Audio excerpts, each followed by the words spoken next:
Hello മക്കളെ, നിങ്ങളെല്ലാവരും plus one കൊമേഴ്സിന്റെ സെക്കൻഡ് ടൈം എക്സാം എഴുതിയിട്ടിരിക്കുവാണ്.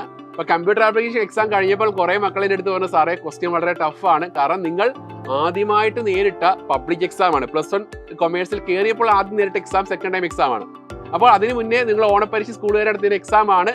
പക്ഷേ ഈ സെക്കൻഡ് ടൈം എക്സാമിന്റെ ക്വസ്റ്റ്യൻ പേപ്പർ കണ്ടാൽ നിങ്ങൾ എല്ലാവരും കരുതിക്കാണ് ഇത് വലിയ ടഫാണ്.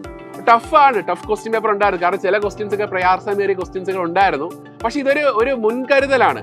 അതായത് കഴിഞ്ഞ കൊല്ലം വരെയാണെങ്കിൽ ഈ പറഞ്ഞ മോഡൽ എക്സാമിനും സെക്കൻഡ് ടൈം എക്സാമിനും ക്വസ്റ്റ്യൻ വളരെ സിമ്പിളും ഫൈനൽ എക്സാമിന് ക്വസ്റ്റ്യൻ വളരെ ടഫും ആയിപ്പോയി. അപ്പം ആ കുട്ടികളൊക്കെ പറഞ്ഞ പരാതികളായിരുന്നു. അതായത് എന്തുകൊണ്ട് ഞങ്ങൾക്ക് നേരത്തെ ഒരു മുൻസൂചന നൽകിയില്ല എന്നാണ് കുട്ടികൾ പറഞ്ഞത്. അപ്പൊ അതുകൊണ്ട് തന്നെ ഇവരൊരു മുൻസൂചന നൽകിയിരിക്കുകയാണ്. അതായത് നമ്മൾ ഇത്രത്തോളം കാര്യമായിട്ട് ഈ ചാപ്റ്റേഴ്സുകളൊക്കെ പഠിക്കണം. അതായത് നമ്മൾ ഈ ഫൈനൽ എക്സാമിന് മുന്നോട്ടിട്ട് നടന്ന 2 എക്സാംസുകളാണ് സെക്കൻഡ് ടൈം എക്സാമും മോഡൽ എക്സാമും. ഈ എക്സാംസുകൾക്ക് നമുക്ക് ഓരോ ക്വസ്റ്റ്യൻസുകൾ പ്രയാസമേറി തരുന്നുണ്ട്.